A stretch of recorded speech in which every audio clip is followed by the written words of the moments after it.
நாடு முழுவதும் ஏற்பட்ட மின்தடை வெளியானது உண்மை காரணம். பதவி நீக்கப்படுவாரா தேசபந்து நியமிக்கப்பட்டது விசாரணை குழு. டேன் பிரியசாத் கொலை விவகாரத்தில் முக்கிய ஒப்பந்தம். புலனாய்வாளர்கள் வெளியிட்டுள்ள தகவல். இலங்கை குறித்து உலக வங்கி வெளியிட்டுள்ள அதிர்ச்சி தகவல். ஈஸ்டர் தாக்குதல் குறித்து FBI அறிக்கையை கத்தோலிக்க சபை நிராகரிப்பு. பாடசாலை அனுமதியின் போதான அநீதிகள். பிரதமர் வெளியிட்ட அறிவிப்பு.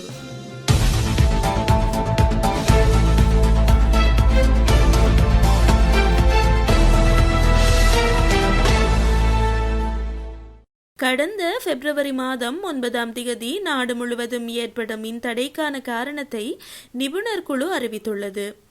நாடு முழுவதும் கடந்த பிப்ரவரி மாதம் 9ஆம் தேதி ஏற்பட்ட மின்வெட்டு மக்கள் மத்தியில் அதிர்ச்சியையும் விமர்சனங்களையும் ஏற்படுத்தியது.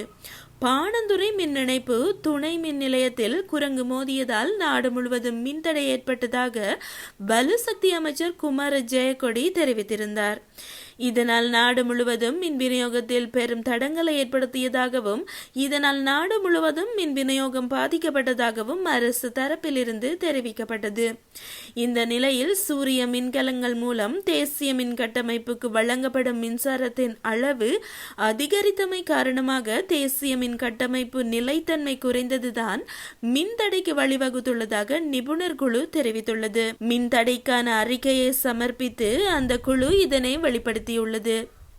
மேலும் இந்த குழுவின் முழு அறிக்கையையும் இலங்கை பொது பயன்பாடுகள் ஆணைக்குழுவின் இணையதளத்தில் பெற்றுக்கொள்ள முடியும் என இலங்கை மின்சார சபை அறிவித்துள்ளமை குறிப்பிடத்தக்கது.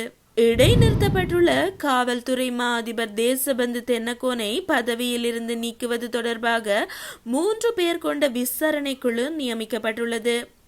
குறித்த குழுவிற்கு உயர் நீதிமன்ற நீதிபதி பிரீதி பத்மன் சூரசேன தலைமை வகிப்பதாக தெரிவிக்கப்பட்டுள்ளது. அத்துடன் மற்றைய 2 உறுப்பினர்களாக நீதிபதி நீல் இத்தாவெல மற்றும் காவல் ஆணையக தலைவர் லலித் எக்கநாயக்க ஆகியோர் நியமிக்கப்பட்டுள்ளனர். இந்த நிலையில் இடைநிறுத்தப்பட்ட காவல்துறை மா அதிபர் தேசபந்து தென்னக்கோனை பதவியில் இருந்து நீக்குவதற்கான விசாரணை குழுவை நியமிக்கும் பிரேரணை கடந்த 8ஆம் தேதி நாடாளுமன்றில் நிறைவேற்றப்பட்டது. தேசிய மக்கள் சக்தி நாடாளுமன்ற உறுப்பினர் லக்மாலி ஹேமச்சந்திராவினால் சமர்ப்பிக்கப்பட்ட இந்த பிரேரணை தேசிய மக்கள் சக்தி நாடாளுமன்ற உறுப்பினர் லக்மாலி ஹேமச்சந்திர ஒருமனதாக நிறைவேற்றப்பட்டிருந்தமை குறிப்பிடத்தக்கது. அரசியல் செயற்பாட்டாளரும் கொலன்னாவை நகர சபைக்கான இலங்கை பொதுஜன பெரமுனவின் வேட்பாளருமான டேன் பிரியசாத் பாதாள உலகின் ஒரு ஒப்பந்தத்தின் அடிப்படையில் கொல்லப்பட்டதாக புலனாய்வாளர்கள் தெரிவித்துள்ளனர். டேன் பிரியசாத்துக்கும் மேல் மாகாணத்தில் 2 பாதாள உலக கும்பலை சேர்ந்தவர்களுக்கும் இடையே அதிகரித்து வந்த மோதல் காரணமாக இந்த கொலை நடந்திருக்கலாம் என்ற சந்தேகத்தின் பேரில் விசாரணைகள் ஆரம்பிக்கப்பட்டுள்ளன. அதேபோல டேன் பிரியசாத் சில காலத்திற்கு முன்பு பல பாதாள உலக நபர்களை பற்றி பகிரங்கமாக பேசியதற்காக பழிவாங்கும் விதமாக ஒப்பந்த அடிப்படையில் கொல்லப்பட்டாரா என்ற சந்தேகத்தின் பேரில் விசாரணைகள் தொடங்கப்பட்டுள்ளன. முன்னதாக டேன் பிரியசாத்துக்கு குறிப்பிட்ட தரப்பினரிடமிருந்து கொலை மிரட்டல்கள் வந்துள்ளதாகவும் அதன் காரணமாகவே விசாரணைகள் இதன் அடிப்படையில் மேற்கொள்ளப்பட்டதாகவும் போலீசார் தெரிவித்துள்ளனர். பாதாள உலக கும்பல்களில் முக்கிய நபரான காஞ்சிபான இம்ரானும் இந்த கொலை சம்பவத்தில் தொடர்பு கொண்டிருக்கலாம் என முன்னதாக தெரிவிக்கப்பட்டிருந்தது. கடந்த 22ஆம் தேதி இரவு கொலன்னாவை லக்சித செவன வீட்டு தொகுதியில் நடந்த துப்பாக்கிச் சூட்டு தாக்குதலில் அவர் படுகாயமடைந்து கொழும்பு தேசிய மருத்துவமனையில் தீவிர சிகிச்சை பிரிவில் அனுமதிக்கப்பட்டு அறுவை சிகிச்சைக்கு உட்படுத்தப்பட்டார். சில மணி நேரங்கள் கழித்து அவர் மருத்துவமனையில் இறந்தார். வெள்ளம்பட்டி சாலமுல்லவில் உள்ள லக்சித செவன வீட்டு தொகுதியின் 6வது மாடியில் உள்ள தனது சகோதரியின் வீட்டில் நடைபெற்ற புத்தாண்டு விருந்தில் அவரது மனைவி மற்றும் குழந்தைகளுடன் அவர் கலந்து கொண்டுள்ளார். அவர் தனது உறவினர்கள் 3 ஒரு மது விருந்துக்கு சென்று கொண்டிருந்த போது முகமூடி அணிந்த துப்பாக்கிதாரிகள் மோட்டார் சைக்கிளில் வந்து வீட்டு வளாகத்திற்குள் நுழைந்து அவர் மீது பலமுறை துப்பாக்கிச் சூடு நடாத்திவிட்டு தப்பிச் சென்றுள்ளனர். அருகிலுள்ள CCTV காட்சிகளில் சந்தேக நபர்கள் படிக்கட்டுகளில் ஏறி அடுக்குமாடி குடியிருப்பு வளாகத்திற்குள் நுழைந்ததாகவும் துப்பாக்கிச் சூட்டுக்கு பிறகு அவர்கள் தப்பி செல்வதையும் காணக்கூடியதாக உள்ளது என போலீசார் தெரிவித்துள்ளனர். மேலும் குறித்த துப்பாக்கிச் சூடு பிஸ்டல் வகை துப்பாக்கியால் நடாத்தப்பட்டுள்ளது. இந்த நிலையில் சம்பவம் குறித்த செய்தி கிடைத்ததும் போலீசாரும் சிறப்பு அதிரடிப்படையினரும் சம்பவ இடத்திற்கு சென்று விசாரணைகளை தொடங்கினர். இருப்பினும் டேன் பிரியசாத் 3 பேருடன் மது அருந்திக் கொண்டிருந்துள்ளார். மேலும் ஒருவர் துப்பாக்கிச் சூடு நடப்பதற்கு சில நிமிடங்களுக்கு முன்பு அந்த இடத்தை விட்டு வெளியேறியுள்ளார். அவருடன் மது அருந்திய 2 பேரை போலீசார் அடையாளம் கண்டுள்ளதுடன் மேலும் அவர்களிடமிருந்தும் வாக்குமூலங்களை பெற்றுள்ளதாகவும் கூறப்படுகிறது. கடந்த 2022ஆம் ஆண்டு போராட்டத்தில் முக்கிய பங்கு வகித்த அவரது சகோதரரும் 2024ஆம் ஆண்டு ஒரு கொடவத்த மேம்பாலம் அருகே அடையாளம் தெரியாத நபர்களால் கூர்மையான ஆயுதத்தால் வெட்டி கொல்லப்பட்டார் என்பது குறிப்பிடத்தக்கது.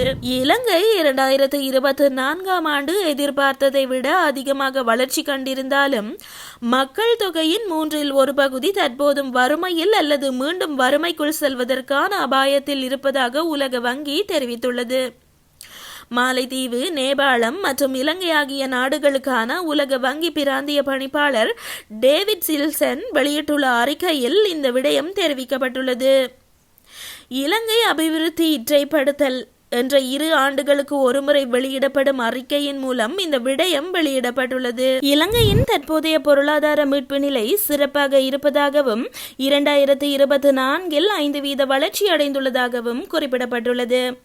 இது முன்னதாக கணிக்கப்பட்ட 4.4% வளர்ச்சியை விட அதிகம் என்பது குறிப்பிடத்தக்கது. இந்த வளர்ச்சிக்கு முக்கிய காரணிகளாக தொழில்துறை மற்றும் சேவை துறைகள், குறிப்பாக கட்டிடத்துறை மற்றும் சுற்றுலா தொடர்பான சேவைகள் குறிப்பிடப்பட்டுள்ளன. எனினும் உலக வங்கி எச்சரிக்கையின்படி இந்த வளர்ச்சி எல்லோருக்கும் சமனாக பயனளிக்கவில்லை. குறிப்பாக வறுமையில் வாழ்பவர்களுக்கு கூடுதல் உதவிகள் வழங்கப்பட வேண்டிய அவசியம் உள்ளதாக சுட்டிக்காட்டப்பட்டுள்ளது. இதற்காக வேலை வாய்ப்புகளை உருவாக்கும் மற்றும் வறியவர்களுக்கு உதவும் கொள்கைகள் மீது கவனம் செலுத்த வேண்டும் என அறிக்கையில் சுட்டிக்காட்டப்பட்டுள்ளது. 2025ஆம் ஆண்டில் உலகளாவிய பொருளாதார நிலைமைகள், எதிர்பாராத வர்த்தக கொள்கை மாற்றங்கள் மற்றும் உள்ளக கட்டமைப்பு சிக்கல்கள் காரணமாக இலங்கையின் வளர்ச்சி 3.5% வரை குறைவடையும் என இந்த அறிக்கையில் கணிக்கப்பட்டுள்ளது. உயிர்த்த ஞாயிறு தற்கொலை தாக்குதல்கள் குறித்து அமெரிக்காவின் புலனாய்வு பிரிவான FBI வெளியிட்ட அறிக்கையை இலங்கை கத்தோலிக்க திருச்சபை நிராகரித்துள்ளது. 2019 ஏப்ரல் 21ஆம் தேதி ஈஸ்டர் ஞாயிறு தினத்தன்று இலங்கையில் இடம்பெற்ற பயங்கரவாத தாக்குதல்களின் பிரதான சூத்திரதாரி தேசிய தௌஹீத் ஜமாத் அமைப்பின் தலைவர் முகமது காசிம் முகமது சஹ்ரான் அலியாஸ் சஹ்ரான் ஹாசிம் என FBI அறிக்கை வெளியிடப்பட்டிருந்தது.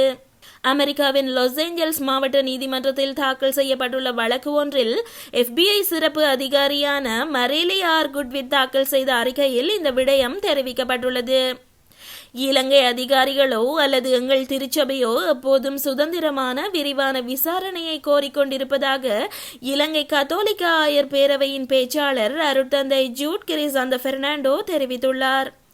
FBI எப்போதும் தங்களை தொடர்பு கொண்டு ஆலோசிக்காமல் இந்த முடிவை எப்படி எடுத்தது என கேள்வி எழுப்பியுள்ளார். முன்னாள் ஜனாதிபதி மைத்ரிபால ஸ்ரீசேனவும் சட்டமா அதிபர் டப்புலடி லிவராவும் கூறியுள்ள கருத்துக்கள் சேனல் 4 உள்ளிட்ட ஊடகங்கள் வெளியிட்ட தகவல்கள் அனைத்தும் ஹசீம் தனியாக செயல்பட்டவர் அல்ல என்பதையும் இதற்கு பின்னால் பெரிய சதி இருக்கக்கூடியது என்பதையும் காட்டுவதாக தெரிவித்துள்ளார். எனவே சஹ்ரானின் பின்னணியில் வேறு ஒருவரும் இருக்க முடியும் என்பதில் நாங்கள் சந்தேகமில்லாமல் நம்புகிறோம் என குறிப்பிட்டுள்ளார்.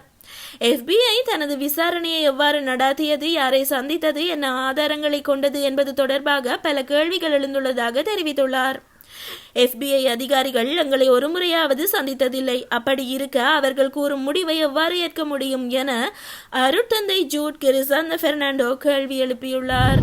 மாணவர்களை பாடசாலைக்கு அனுமதிக்கும் போது ஏதேனும் அநீதி நடந்தால் கல்வி அமைச்சுக்கு அறிவிக்குமாறு பிரதமர் ஹரிணி அமரசூரிய அறிவித்துள்ளார். தொடங்கொட பிரதேசத்தில் நேற்று இடம்பெற்ற பேரணியில் கலந்து கொண்டு உரையாற்றும் போதே அவர் இவ்வாறு குறிப்பிட்டுள்ளார். அரசியல்வாதிகள், அரசு அதிகாரிகள் மற்றும் அதிபர்கள் ஆகியோர் பாடசாலை அனுமதிகளை பயன்படுத்தி பணம் சம்பாதிக்கும் காலம் முடிந்துவிட்டதாக பிரதமர் இதன்போது கூறியுள்ளார். அத்துடன் இந்த புதிய அரசியல் கலாச்சாரம் அனைத்து மட்டங்களிலும் நிகழ வேண்டும் என அவர் வலியுறுத்தியுள்ளார். மேலும் ஜனாதிபதி, நாடாளுமன்றம், அமைச்சரவை மற்றும் உள்ளூராட்சி நிறுவனங்களில் மாற்றம் ஏற்படவில்லை என்றால் இதனை நடைமுறைக்கு கொண்டுவர முடியாது என அவர் சுட்டிக்காட்டியுள்ளார்.